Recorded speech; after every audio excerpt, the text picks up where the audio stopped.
Kung matagal ka ng miyembro ng SSS at hawak mo pa rin ang lumang SSS ED mo, mahalagang panoorin mo itong video na ito hanggang dulo. Dahil kamakailan lang, dumadami ang mga balitang kumakalat tungkol sa di umano'y bagong paalala para sa mga may lumang SSS ID. May nagsasabing kailangan na raw palitan agad ang ID. May nagsasabi namang pwedeng ma-deactivate ang benepisyo kapag hindi ito na-update. Pero bago tayo matakot o mapanik, alamin muna natin, ano ba talaga ang totoo dito? At ano ang dapat nating malaman bilang mga pensioner, senior citizen, at miyembro ng SSS? Sa video na ito, tutukan natin ang katotohanan sa likod ng balitang ito at ihahambing natin ito sa mga opisyal na anunsyo mula sa SSS, gayon din sa mga update mula sa GSIS para sa ating mga kapwa retirado sa gobyerno. Kaya kung ikaw ay isang SSS pensioner, GSIS pensioner, senior citizen o retiradong manggagawa, manatili kayo dahil marami tayong tatalakayin ngayon. Una sa lahat, gusto kong linawin ito ng tapat. Wala pang opisyal na anunsyo mula sa SSS na nagsasabing kailangang palitan agad ng mga may lumang SSSED ang kanilang card o kaya naman ay masususpend ang kanilang benepisyo kapag hindi nila ito ginawa. Ang mga ganitong claim ay kadalasang nanggagaling sa mga hindi opisyal na pahina sa social media, mga forwarded message sa Facebook o Messenger at minsan pa nga ay mula sa mga peke o impersonator na account na gumagamit ng pangalan ng SSS para makakuha ng atensyon o personal na impormasyon. Kaya unang-una, alamin nating mabuti. Ito ba ay isang kumpirmadong patakaran, isang panukala lamang o isang rumor na kailangan nating bantayan? Ngayon, totoo na may mga pagbabago sa sistema ng SSS na patuloy na ginagawa sa mga nakaraang taon. Isa na rito ang patuloy na transisyon mula sa lumang SSS ID papunta sa UMID o ang Unified Multipurpose ID. Ang UMID ay isang ID na pinagsasama ang impormasyon mula sa SSS, GSIS, PhilHealth at Pag-ibig sa iisang card lamang. Ang layunin nito ay para mas madali at mas mabilis ang pagproseso ng mga benepisyo dahil iisang ID na lang ang kailangan para sa iba't ibang ahensya. Pero mahalagang malaman ninyo ito, kahit may transisyon papunta sa UMID, hindi ibig sabihin na agad-agad mawawalan ng bisa ang lumang SSS ID ninyo. Sa katunayan, marami pa ring mga miyembro at pensioner na gumagamit ng kanilang lumang SSS ID bilang valid ID sa iba't ibang transaksyon, lalo na sa mga lugar kung saan hindi pa available ang UMID enrollment. Kaya kung ikaw ay may hawak pa ring lumang SSS ID, huwag kang mag-alala agad. Ang importante ay alamin natin kung paano natin ito mapapanatiling updated at gumagana ng maayos para sa ating mga benepisyo. May isa pang mahalagang update na dapat ninyong malaman. Ang SSS ay patuloy na hinihikayat ang mga miyembro at pensioner, lalo na ang mga senior citizen, na i-update ang kanilang personal na impormasyon sa pamamagitan ng kanilang MyTulDoc SSS online account. Bakit ito mahalaga? Dahil kapag may pagbabago sa inyong address, contact number, o kahit pa account number para sa pension disbursement, kailangan itong ma-reflect agad sa sistema ng SSS para hindi maantala ang inyong buwanang pensyon. Ito ang hindi alam ng marami. Kapag hindi updated ang inyong impormasyon, posibleng ma-delay ang inyong pensyon dahil hindi matugunan ng SSS ang inyong bank account o hindi na valid ang inyong nakatalang address para sa abiso. Kaya kahit hindi ito direktang kaugnay sa lumang ED, mahalaga pa rin itong paalala para sa lahat ng ating mga pensioner. Ngayon, pag-usapan naman natin ng maigi ang tungkol sa mismong pensyon ng ating mga kababayan. Para sa mga SSS pensioner, alam nating lahat na regular itong binibigay, tuwing ikaunang araw ng buwan, depende sa huling digit ng inyong SSS number o kaya naman sa disbursement schedule ng inyong napiling bangko o remittance partner gaya ng Paymaya o iba pang katulad na serbisyo. Kung kayo ay gumagamit ng UMID ATM card bilang inyong paraan ng pagtanggap ng pensyon, mahalagang tiyakin na aktibo pa rin ang inyong card at walang issue sa inyong bank account. Para naman sa ating mga GSIS pensioner, alam din nating may sarili silang schedule ng disbursement, karaniwang nasa unang linggo ng buwan. Depende rin sa kani-kanilang ahensya at bangko. Mahalaga ring tandaan na kahit magkaiba ang SSS at GSIS sa maraming aspeto, pareho silang may patakaran tungkol sa pag-update ng personal na impormasyon, lalo na kung may pagbabago sa beneficiary o sa paraan ng pagtanggap ng benepisyo.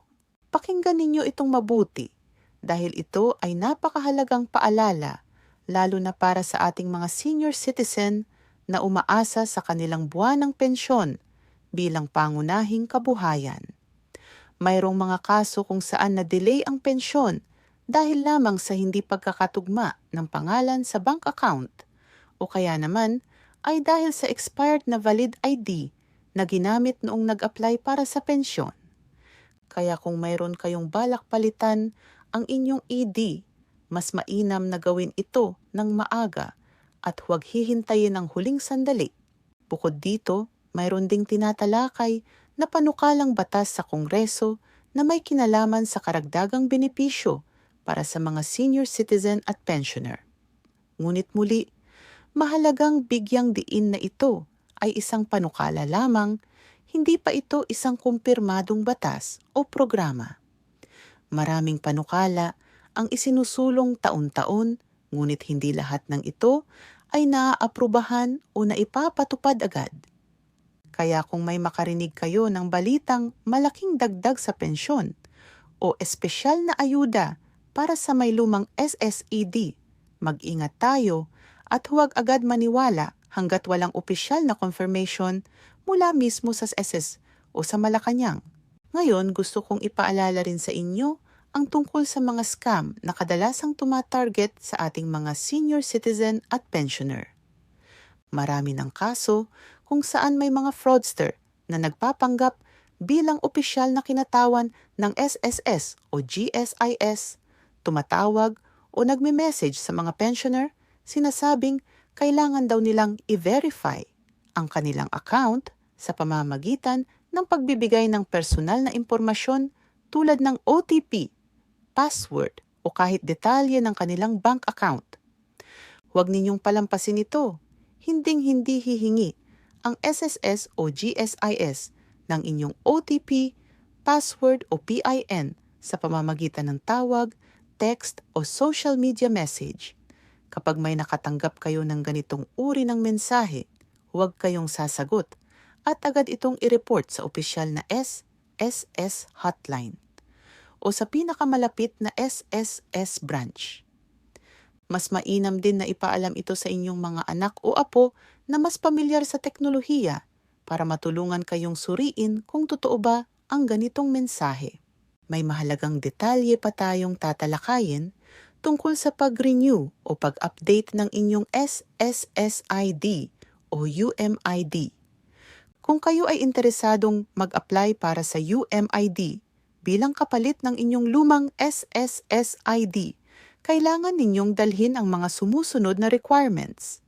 Ang inyong lumang SSSID o anumang valid government ID, isang birth certificate kung available, at kumpletong personal na impormasyon tulad ng inyong SSS number at address. Maaari ninyong gawin ito sa pinakamalapit na SSS branch o kaya naman ay mag-set ng appointment gamit ang inyong MyTuldok SSS online account para hindi na kayo magtagal sa pila. Para sa ating mga senior citizen na medyo nahihirapan sa paggamit ng computer o smartphone, huwag mag-alala dahil maaari pa rin kayong pumunta ng direkta sa SSS branch at magtanong sa kanilang customer service. hihikayatin ko rin kayong magsama ng kasamahan o miyembro ng pamilya kapag pumunta kayo sa branch, lalo na kung kailangan ninyong mag-fill up ng mga forma o magbigay ng dokumento. Ngayon, balikan natin ang pangunahing tanong. Mayroon bang bagong alert o warning para sa mga may lumang SSS SIDD ngayong 2026? Batay sa aming pananaliksik at pagsusuri sa mga opisyal na pahayag, walang opisyal na anunsyo mula sa SSS na nagsasabing magkakaroon ng deadline o parusa para sa mga hindi pa nakapagpapalit ng kanilang lumang IED. Ang anumang balitang nagsasabi nito ay dapat ituring na hindi pa kumpirmado at maaaring resulta lamang ng maling impormasyon o di opisyal na paghula. Gayunpaman, ito ay magandang pagkakataon para paalalahanan natin ang lahat. Kahit walang striktong deadline, mainam pa ring i-update ang inyong personal na impormasyon sa SSS, lalo na kung matagal na kayong hindi nagpapalit ng address, contact number o beneficiary. Ito ay hindi lamang para sa inyong kapakanan, kundi para rin sa inyong mga mahal sa buhay na maaaring umasa sa inyong benepisyo balang araw. Sa mga kapwa natin GSIS pensioner naman, mahalagang tandaan na may sarili silang patakaran tungkol sa pag-renew ng ID at pag-verify ng buhay, kilala bilang Annual Pensioners Information Verification o PIV. Ito ay isang taunang requirement upang matiyak na ang tumatanggap ng pensyon ay buhay pa at karapat-dapat pa ring tumanggap ng benepisyo. Kaya kung kayo ay GSIS pensioner, siguraduhin hindi ninyo ito malimis dahil maaari itong maging dahilan ng pagkaantala ng inyong pensyon kung hindi ito natutupad sa nakatakdang panahon. Bilang karagdagang paalala, narito ang ilang common mistakes na dapat nating iwasan bilang mga pensioner. Una, huwag hayaang mag-expire ang inyong valid ID nang hindi ninyo namamalayan dahil ito ay madalas gamitin sa pag-verify ng inyong pagkatao sa bangko o sa SSS mismo. Pangalawa, huwag basta-basta magbigay ng personal na impormasyon sa mga hindi kilalang tumatawag o nagmemensahe kahit pa sabihin nilang sila ay mula sa SSS o GSIS. Pangatlo, siguraduhing updated ang inyong bank account details, lalo na kung kayo ay lumipat ng bangko o nagbago ng account number. At huling-huli, huwag kalimutang i-renew o i-verify ang inyong impormasyon taon-taon, lalo na para sa ating mga GSIS pensioner na may taunang requirement. Para sa mga loan deduction naman, alam nating marami sa ating mga pensioner ang may aktibong utang sa SSS o GSIS, tulad ng salary loan o pension loan. Mahalagang malaman na automatikong ikinakaltas ang bayad sa utang mula sa buwanang pensyon, kaya kung kayo ay may balak mag-loan o kasalukuyang may binabayarang utang, siguraduhing alam ninyo kung magkano ang eksaktong babawasin buwan-buwan para hindi kayo magulat sa halagang matatanggap ninyo. Halimbawa, kung ang inyong buwanang pensyon ay 6,000 piso at mayroon kayong buwanang amortization na 1,000 piso para sa inyong loan, ang inyong aktwal na matatanggap ay 5,000 piso na lamang. Kaya laging mahalagang malaman ang inyong balanse at computation para makaplano kayo ng maayos sa inyong buwanang budget. May isa pang mahalagang paalala tungkol sa mga benepisyo na umiiral na ngayon para sa ating mga senior citizen, hindi lamang mula sa SSS o GSIS, kundi mula rin sa programa ng pamahalaan tulad ng Social Pension for Indigent Senior Citizens. Ito ay nagbibigay ng karagdagang tulong pinansyal para sa mga senior citizen na walang regular na pensyon mula sa SSS o GSIS. Kung kayo o ang inyong mga kapamilya ay hindi pa nakatanggap nito, mainam na magtanong sa inyong lokal na Office of Senior Citizens Affairs o OSCA para malaman kung kayo ay kwalipikado. Ngayon, Mahalaga ring tandaan na ang bawat update tungkol sa pensyon, benepisyo o ID ay dapat nating kumpirmahin muna bago tayo kumilos o mag-alala. Laging bisitahin ang opisyal na website ng SSS sa www.sss.gov.ph o ang opisyal na Facebook page ng SSS para sa mga tunay at verified na anunsyo. Gayon din para sa GSIS, bisitahin ang kanilang opisyal na website upang malaman ang mga tunay na patakaran at update. Sa ngayon, walang dapat ikatakot ang mga may lumang SSSAD. Walang kumpirmadong parusa o deadline na dapat nating sundin agad. Ngunit ang pinakamainam pa rin nating gawin ay manatiling updated, alagaan ang ating mga dokumento at maging maingat sa anumang impormasyong kumakalat sa social media na walang opisyal na batayan. Sa huli, gusto naming ipaalala sa inyong lahat. Ang pensyon na inyong tinatanggap ay hindi lamang basta benepisyo. Ito ay karapatan ninyo bilang mga manggagawang nag-alay ng panahon, lakas at dedikasyon para sa inyong pamilya at sa ating bansa. Kaya patuloy nating ipaglaban at alagaan ang access natin dito sa pamamagitan ng pagiging updated, maingat at may kaalaman.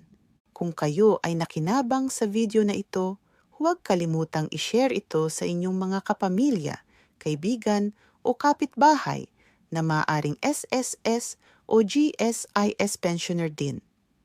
Marami sa kanila ang maaaring hindi pa nakakaalam ng mga importanteng detalyeng ating tinalakay ngayon. Huwag ring kalimutang mag-subscribe sa channel namin para sa mga susunod na video updates tungkol sa pensyon, benepisyo, at mga bagay na mahalaga para sa ating mga senior citizen at pensioner. Maraming salamat sa inyong oras at pakikinig. Lagi nating tatandaan, hindi tayo nag-iisa sa paglalakbay na ito. Magkasama tayong magiging updated, maingat at handa anuman ang dumating. Mag-ingat po kayo lagi at hanggang sa muli,